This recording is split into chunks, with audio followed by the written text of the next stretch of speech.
Kimmy, there's a...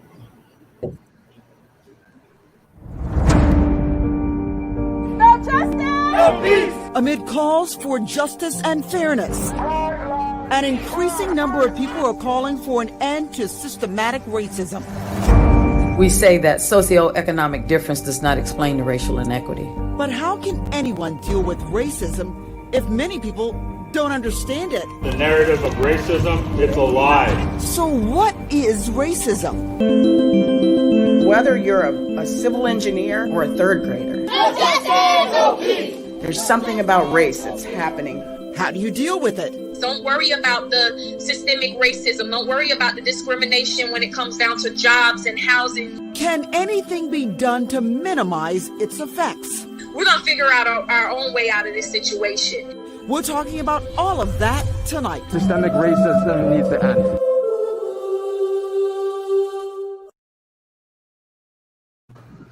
Hello, good evening, and welcome to our virtual NBC6 Voices on our Facebook and YouTube pages. I'm Trina Robinson, in for Juwan Strader tonight. Tonight we're talking about defining racism. I want to start by introducing our amazing panel, and yes, they are amazing. G. Wright is an attorney, law professor, public speaker, and LGBTQ advocate. Dr. Delvena Thomas is a familiar face on Voices. She is a board-certified psychiatrist. She also hosts Dr. Delvena Brain Love podcast Sundays at 8 on Instagram. And last but not least is Keita Joy. Keita Joy is a life coach from Success Uncensored Coaching. Ladies, thank you so much for joining us. I hope we have a spirited and informative conversation. And I want to kick things off with that question to each of you, and we'll start with you, G. What is racism? How do you define it? How do you know when it's happening? Well, I'll start off with America was built on racism. Actually, what we're talking about today with systemic racism, it was built on the institution of slavery. So, and also to note that race is something that's a social construct, right? That people came up with this social construct. And specifically for Black people, it was used, and it's used for each group differently, but for Black people, and what we're dealing with right now with a lot of anti-Black behavior is how it impacts us in a negative way. So for racism to be defined is actually to know the history of America and how it perpetuates. It's not something that's new. It's something that has been consistent, and it involves power and how the power of so-called white people or white American people has been used to disadvantage people who are Black people and other people of color. Dr. Keita Joy, from your perspective, how do you define it? Yeah, racism for me is any time that you are disenfranchising another group and allowing your power to be superior and believe that you are superior over another race. And so what America has done from inception is they have built a complete empire on the backs of African Americans. And so we're not able to benefit from it. So with systemic racism, it's a call to dismantle the structure. So a lot of people are like, well, we've got to, the game isn't working. Well, the game in America is working just fine. It wasn't meant for us to play. So that's why we have to completely dismantle systemic racism so that we're living in a country where it is working in all of our favors. Dr. Thomas, please weigh in on the definition of racism. It's everything that these ladies said, along with the antagonism that comes with looking like a certain group. It's the social hierarchies that are created because of being devalued. It results in a disadvantage for our groups and missed opportunities. And I know so many Black people, probably almost all of them to some extent, have experienced racism. Each of you, could you tell us what kind of racism you've experienced? And G, let's start with you again. Wow. I'll start with racism actually in education. I went to high school in Kingston, Jamaica, but finished in New York City. And I was a top student, but it took my mom to come in and point out, this is a public high school in the Bronx, New York, to point out that, to question, why is my daughter, who's a top student, not in any advanced classes? And then when I was quickly after that conversation put in AP classes and advanced classes, I saw that my public high school had a segment of students who did not look like me. These were Jewish students and other white students and a sprinkling of Black students who were in these advanced classes. So if my mom hadn't done that, I wouldn't have been in a position probably, to get that kind of experience. Also, and something I just recently started talking about is when I was in college, and I'm from the 90s, someone in career services actually told me that I would not get into law school and dissuaded me from applying. And that's something that 20 plus years later, I actually just contacted my college in December, over 20 years later, to let them know how much that could have devastated my life, but still hurts me that someone tried to dissuade me from applying to law school. Dr. Thomas, from your perspective? Well, racism for me has been being ran over by a white person as a little girl. Actually, I could go back to pre-K when I wasn't allowed to play with some of the kids on the playground because of the color of my skin. A group of white children were playing the Dukes of Hazzard, and I wanted to play, and they told me there were no Black girls in that show, so I couldn't play. And I was excluded a lot of times on the playground because of that. A few years later, a white man ran over me with his bicycle. I lost consciousness, had bruising and scratches, and it was all because of the way that I looked. I was probably 7 or 8 years old. So there's always been something throughout every part of my life that resulted in me being mistreated because of being brown. When I was in high school, my counselor told me not to apply to certain colleges because I wouldn't get in. He said I wasn't good enough. And in college, my so-called counselor told me not to apply to medical school. She said, hey, why don't you just go to nursing school or become a physical therapist? You don't have to be a doctor. So, many examples like that, people trying to set limitations on every aspect of my life because of the color of my skin. And you've shown them all. Well, Dr. Thomas, again, that same question, have you experienced it up front and personal? You said for me, Dr. Thomas? Dr. Joy, all these doctors. Oh, Dr. Joy, yes. And I love doctors. Yeah, all these doctors in the house tonight, I know. Yes. Dr. Joy, please. Yeah, I definitely have. When you ask that question, I'm over here thinking about, man, which story to tell? Which one do I want to pick for tonight? And I think about before I had my business as a life coach, I used to be an elementary school teacher. And I remember moving to Orlando, Florida, got my first teaching job teaching 3rd grade. And while I had this job, I was growing out my locks. So they were tiny. They were like little stubs on top of my head, but I was still cute though, teaching my students. And that first week of school, that's where you're getting the students acclimated to rules and procedures, getting that safe sense of belonging.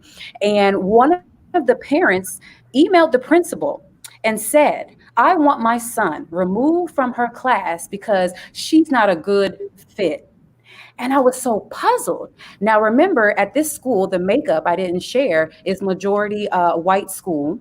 And all the other 3rd grade teachers were all white except for one other Black teacher. And she said I wasn't a good fit. And I couldn't understand why, because her son was literally the only son that during recess only wanted to talk to me.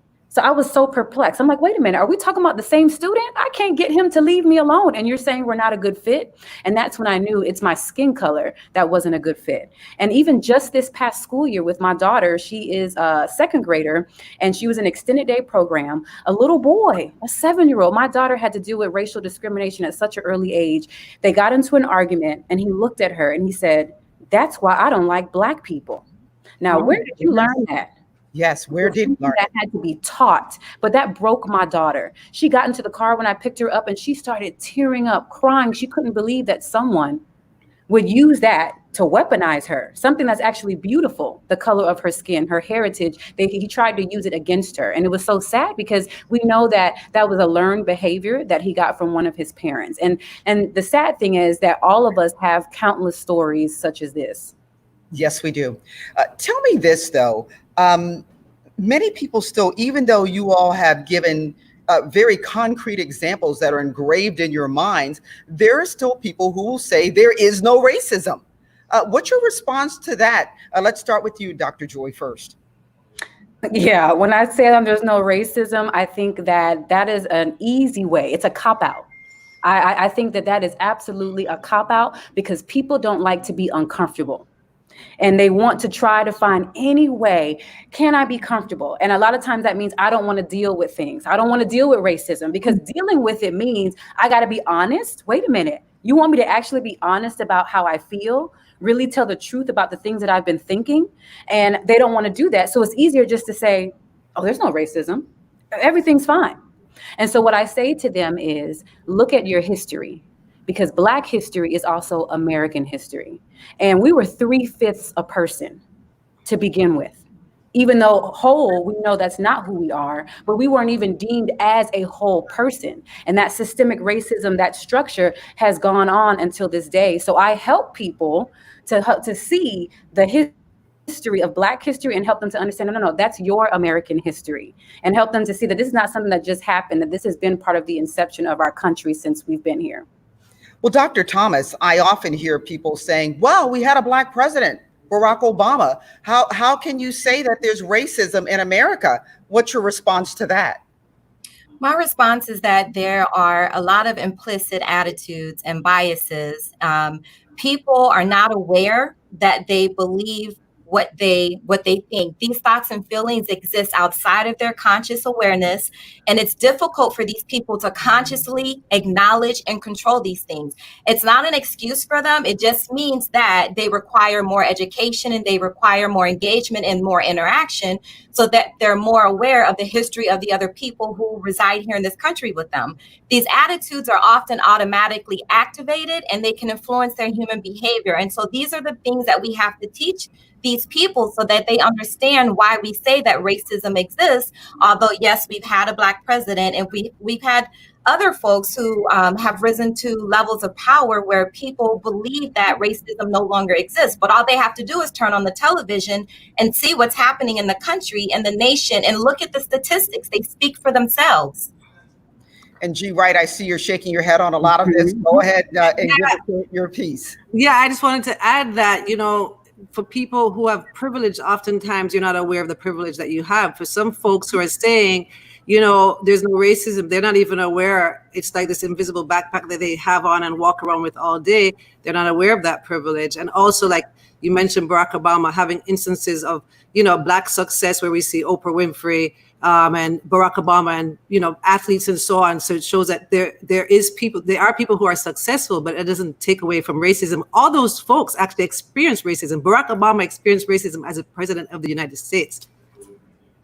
And ladies, tell me this, especially the doctors, what kind of impact, strain or stress does it have on the psyche, on the body, on your mental health, on your personage when you experience this racism? And a lot of times you can't do anything about it. Why don't we start with you, Dr. Thomas? So the situation basically comes down to stress. What happens when we feel that we're being threatened? Our body tells us to respond by increasing our heart rate, our breathing, our blood pressure. And over time, these things lead to inflammatory reactions. So everyone questions, why do African Americans have higher rates of things like stroke and high blood pressure and diabetes? They want to say it's because of our diet. They want to say it's because of lack of exercise. Oftentimes, it's also related to the stress of just being Black in America. It's a very hard job, or it's a challenge to walk around and endure the microaggressions, the macroaggressions, like some of these ladies and I have just described, that occur, and for your body not to respond to it. So we know that there's physical health implications because of these ongoing inflammatory reactions. And we also know that people develop mental health problems.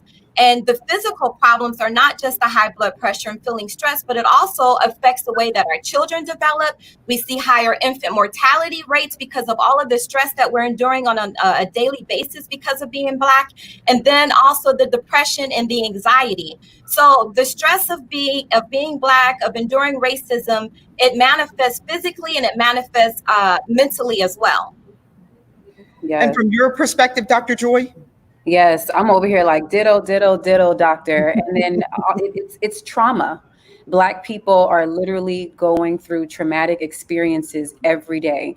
To turn on the TV and to see someone who looks like you suffering from police brutality is a traumatic experience, especially now. So on top of dealing with a global pandemic, we now are posed with, again, seeing our own people being murdered right in front of our eyes. And so that gives us emotional trauma, mental trauma, and then it ends up, like the doctor was saying, increasing our levels of anxiety. And so what I do with a lot of my clients is helping them, how do you manage that?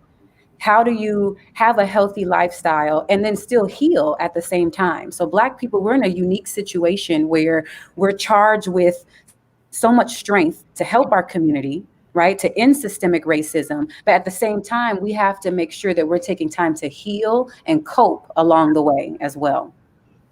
And I guess that's one of the things we really need to talk about. A lot of times we have a lot of conversations, but we don't give solutions. How do Black people cope with the stresses and the forces that are coming at them? G, what do you suggest for people to do to get through it and to change the system? You know, I feel that sometimes there's a lot of pressure, especially right now, to feel like we have to always be engaged all of the time.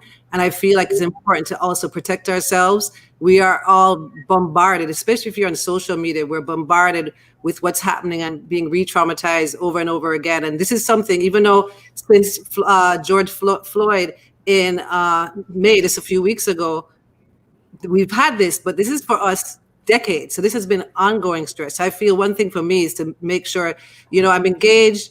I want to bring a change. I write about it. I do things to help, but to make sure I also protect myself.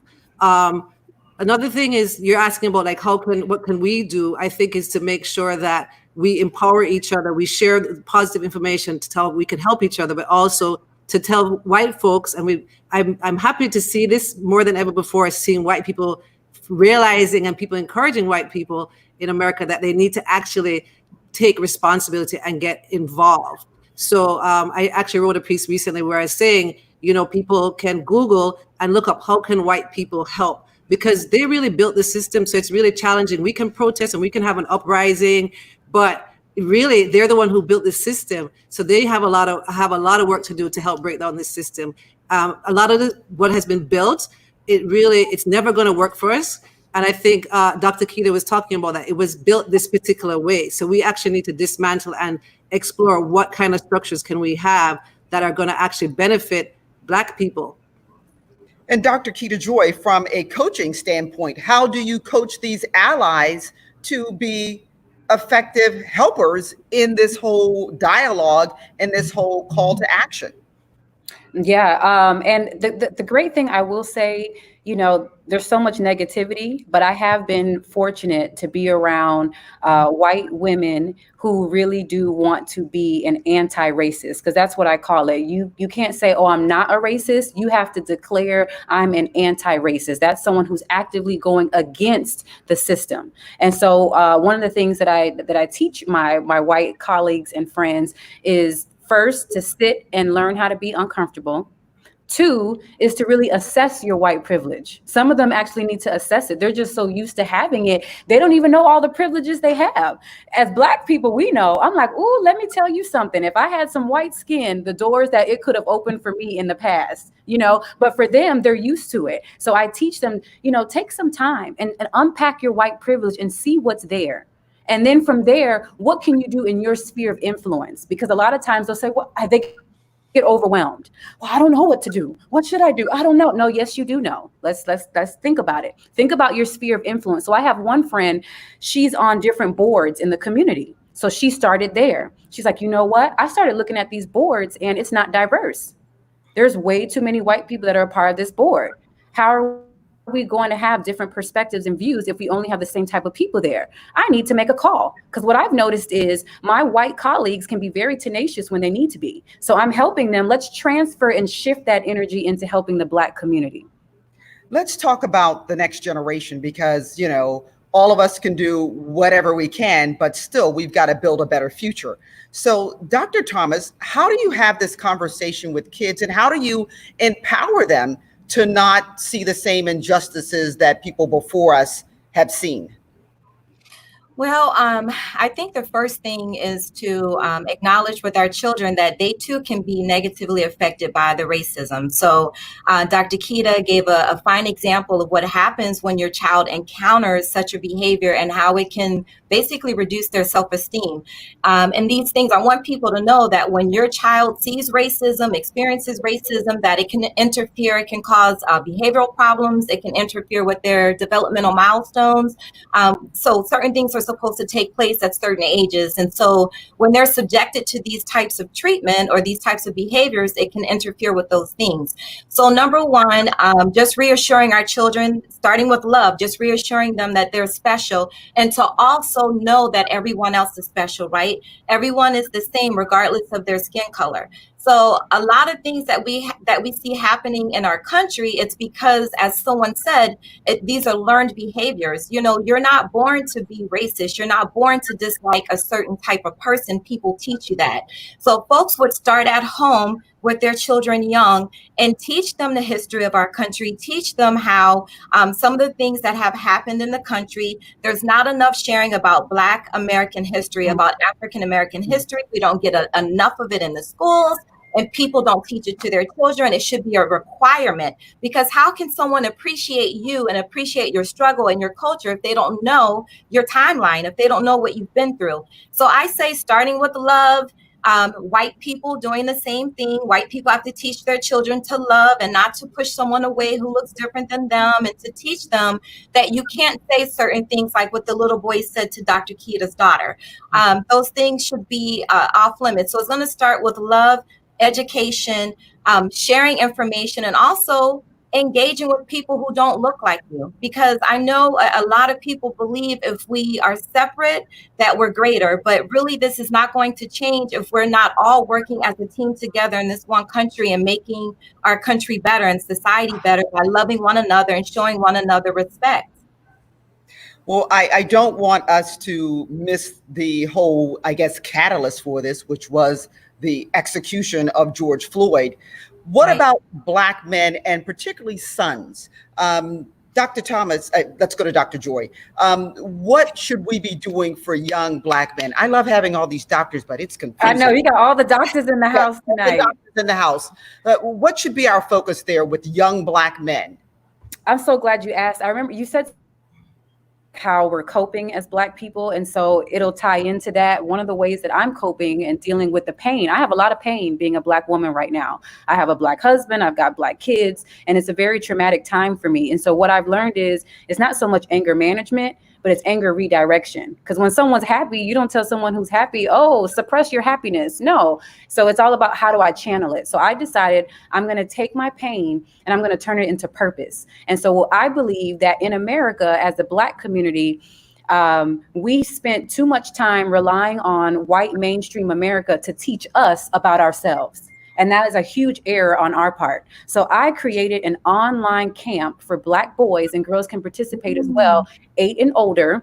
And it's called Armed, a Black Boy's Blueprint for Living in America. And it is free, completely free. And it's an 8-week camp. And so the first week, which goes to Dr. Delvena's point, it teaches you about your Black history. Then it's going to talk about knowing your rights. Then it's talking about anger redirection and confidence building. And each and every speaker that I have in this online program, they are all Black professionals and they're all parents as well. And so it's a free resource. And I'm going to continue to add to it, have new speakers and activities with it. And it's a powerful, powerful tool when we start taking control of our history. It's our history. It's our legacy. So I'm not going to leave it up to a non-Black person to teach my people about my people. I'm not doing that.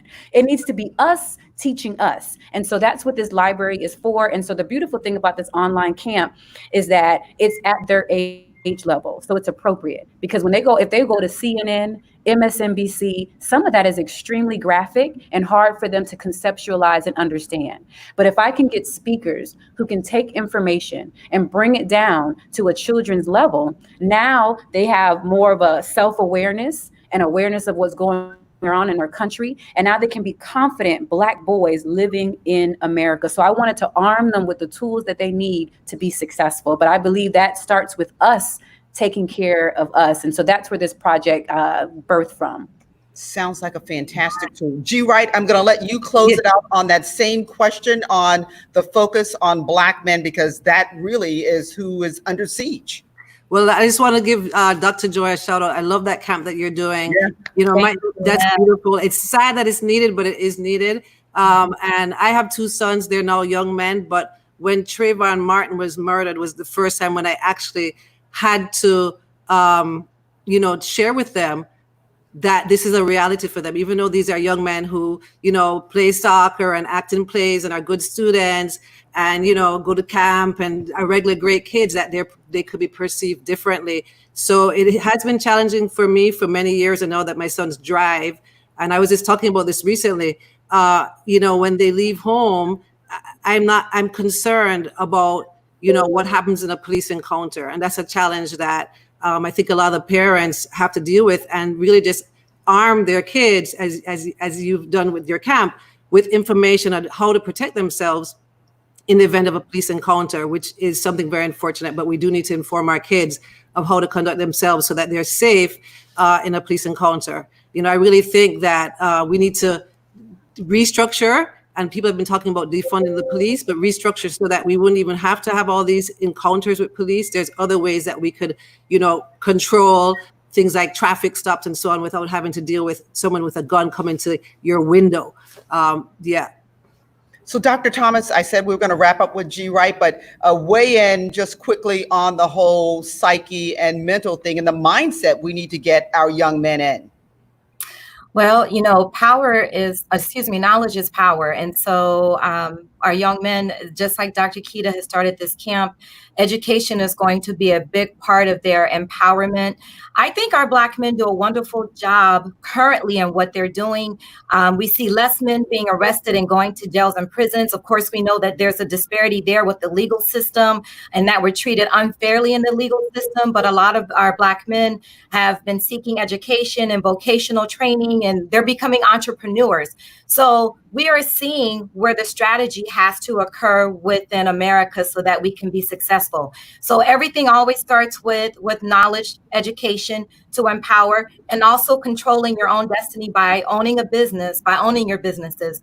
You know, some of these things, the racism, the white supremacy, as you mentioned, George Floyd, I believe that some of these things, because unfortunately there are bad people in our country and they believe in killing Black people. The KKK is a real thing. So some things will be difficult for us to avoid when people are actually targeting you. So as we said before, people have to support one another, talk with one another. And if you need to, because we know from studies, African Americans suffer 20% more from psychological stressors because of what we endure on a daily basis. So seek mental health professional counseling or treatment so that you can process and talk about different things and not feel alone. That's the one thing that people have to avoid, and that's the feeling that they're alone in a situation. And I'm getting a lot of comments of people wanting to know more about Dr. Joy's program. So let's put up that banner once again, that graphic showing a little bit about the ARMED program. And Dr. Keita Joy, just a quick recap of exactly what you're doing. Absolutely. It's completely free, you guys, free. Did I mention that again? Can I just say that it is free? That was the whole point of it. I self-funded it, and it is equipping our Black boys, and girls are welcome as well, to successfully live in America. So you will learn about your Black history. You will learn about knowing your rights and things that you need to know about the police. It'll help you to build up your confidence. And it's meant to be something that you can discuss with a family member. So whether it's a grandmother or your mother or an older brother, it's meant for you to be able to sit down and discuss this together as a family. It's powerful. We're on week 1 right now, so it's not too late. It's still free. And this week is all about your Black history. So I actually have pictures of kids. They've been posting them on Facebook where they're actually going through it. And this week they were learning about Malcolm X versus Martin Luther King Jr. and what was the significant difference between the two. So it's extremely powerful and all free and all made from love. And hopefully, you know, this is something that somebody should be sponsoring for you. This thing should be taken nationwide. Talk about it, Trina. Let's talk about it tonight. A lot of people want to know what they can do, right? Yes. This is something that they could step up and take it to a bigger forum. Exactly. And that's the goal. I just wanted to add that, we Yes, started with what is racism, and I just want to point out that this is racism. The fact that she's had to create a program to help our children not get killed, and that I have to tell my sons, how to conduct themselves if they get stopped by police. This is racism. Yes, it's a conversation other people don't even have to have. Right. Exactly. Right. Well, ladies, on that note, you've been incredible, unbelievable insight. G. Wright, Dr. Delvena Thomas, Thank you so much. Keita Joy, we thank you so much and can't wait to hear your voices in our community again and again. Thank you. Thank you. Thank you. Thanks, everyone. Bye.